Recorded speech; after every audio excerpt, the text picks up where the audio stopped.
to Red Pants Yoga. My name is Maria, and I'll be teaching yoga in my red pants because I'm sheltering in place and wanting to teach yoga from home. This is part one of a three-part series on how to do a sun salutation. Let's get started. We're going to start in standing at the top of our mat. I've set blocks on either side of my feet, which can help in the forward fold. So if you have some blocks and you want to try it out, put some here. We're going to begin with feet together, big toes to touch, or if it's more comfortable for you, you can separate your feet a bit. You just don't want them to be further than hip width apart. And stand with your weight in the back body. So what I mean by that is if you were to be lying on your back right now, your heels, calves, hips, shoulder blades, and the back of your head would be connecting with the mat if you were lying down. Try to stack yourself up in that position, even standing. This is how we begin in a standing position. We're going to start with arms out to the side in samastitihi, or you can begin with hands together at your chest in Anjali Mudra. If you are working on opening up with the shoulders and keeping a lift and open here, I really recommend to start in samastitihi. Inhale, arms overhead. If it's comfortable on your neck, you can lift the head and gaze at your pinky fingers, which are turned inward towards one another. Otherwise, keep your neck and chin neutral by keeping chin parallel to the ground. So you can keep the chin parallel or give it a lift, looking at the pinkies. There's so many steps just to raise your arms over your head. Once you get used to them though, you don't even think about them anymore. Inhale, arms overhead. The next step is an exhale, which will begin our forward fold. Exhale, arms through heart center, hands through heart center, forward fold, hinging at the hips. The head and neck are last to go. So let's break that down. We have arms overhead. I'm going to bend the knees just a little, and when I do that, I begin to create a crease here in my hips, where my hips meet my thighs. This is where the fold begins, with a hip hinge. The butt goes back. This helps keep the spine protected during a fold. I can rest my hands on the blocks or all the way down to the ground, and my head and neck are the last to go. The last thing to keep in mind that will really help your forward fold is to think as you're folding and exhaling that air out that you really pull the belly in. So exhale, forward fold. I can bring arms through heart center, or another option is to swan dive, arms out to the side, lead with the chest. Either way, I'm hip hinging and pulling my belly in, and my head and neck are the last to go. So let's put those two movements together before we add the last movement to this part.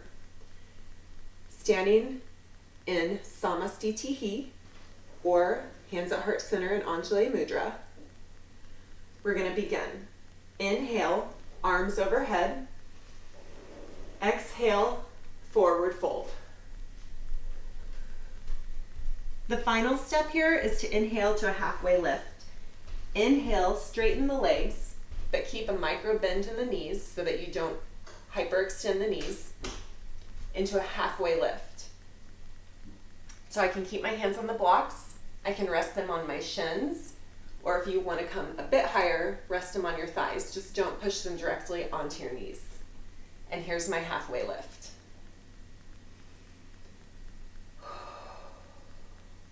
So those are the three steps in this first part. We're going to inhale, arms overhead, exhale, forward fold, inhale, halfway lift. Let's put it all together. Stand in Tadasana in samastitihi, or Anjali Mudra. Inhale, arms overhead. Exhale, forward fold. Inhale, halfway lift.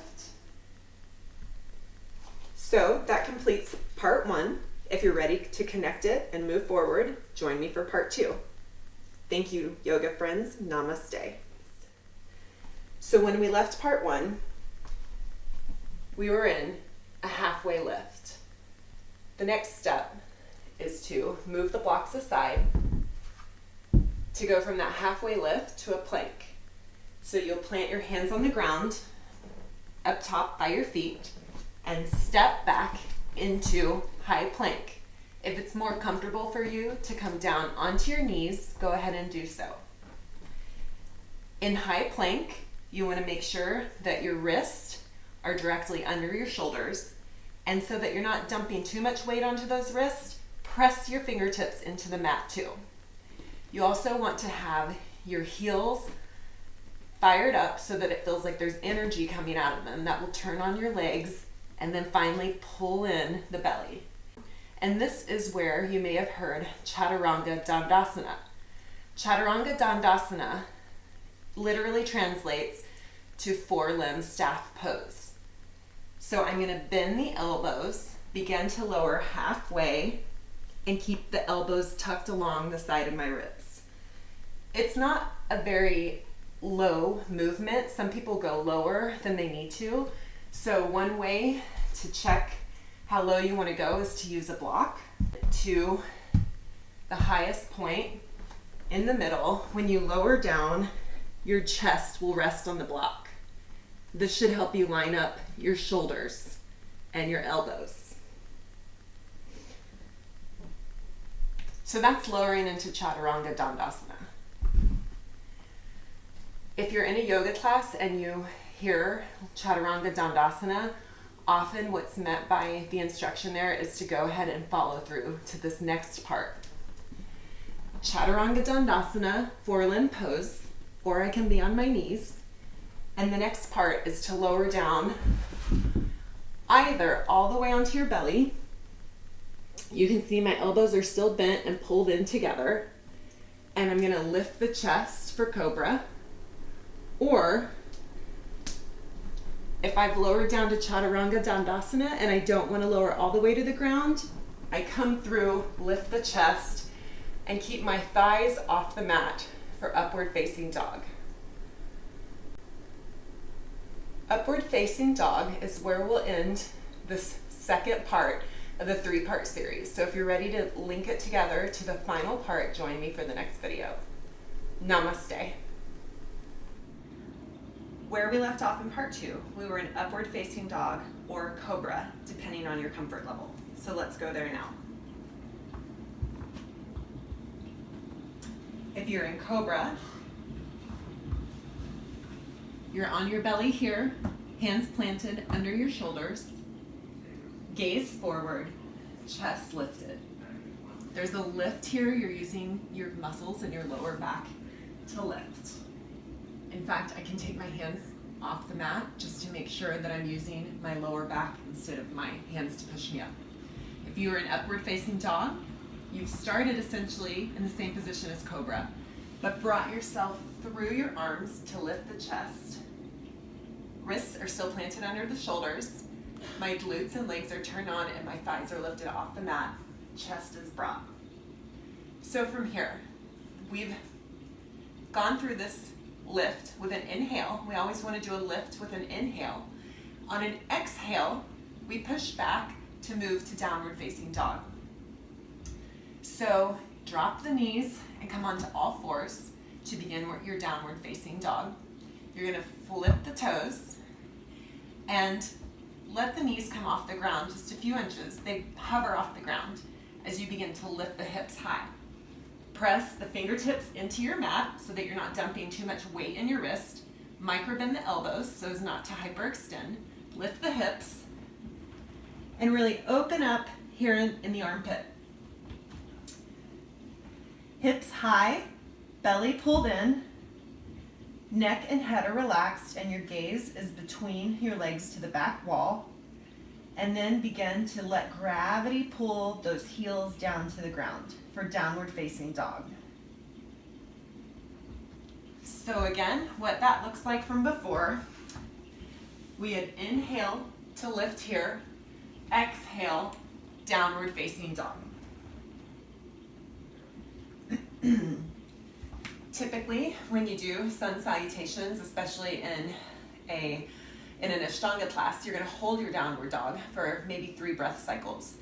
Downward facing dog at the beginning of any yoga class feels like a little work to get into, but by the end, after you've warmed up and gone through many more strengthening movements, downward facing dog is a great resting pose, which is why it's great to get comfortable with several breath cycles.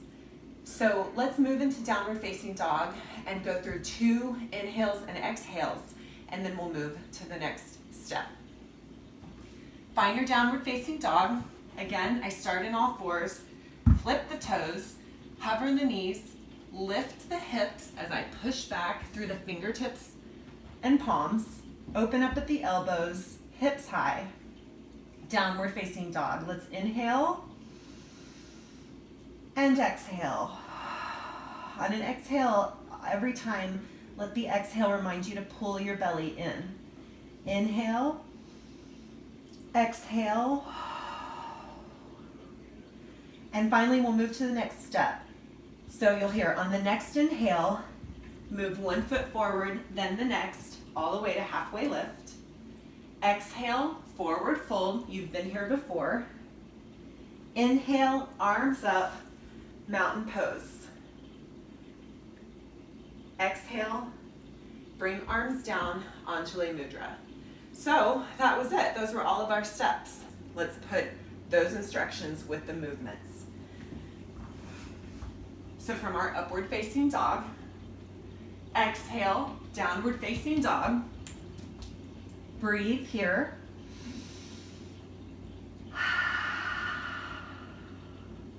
On the next inhale, bring your feet to the top of the mat, halfway lift. Exhale, forward fold. Inhale, arms overhead. Exhale, hands to heart center. That was the completion of your sun salutation. If you want to link it all together and go through 3 rounds with me, tune in for the next video. Thank you, yoga friends, for allowing me to teach you. Please leave comments below. Any questions you have or requests. I really am using this as an opportunity to learn how to teach better. So I appreciate any help you'll give me. Namaste.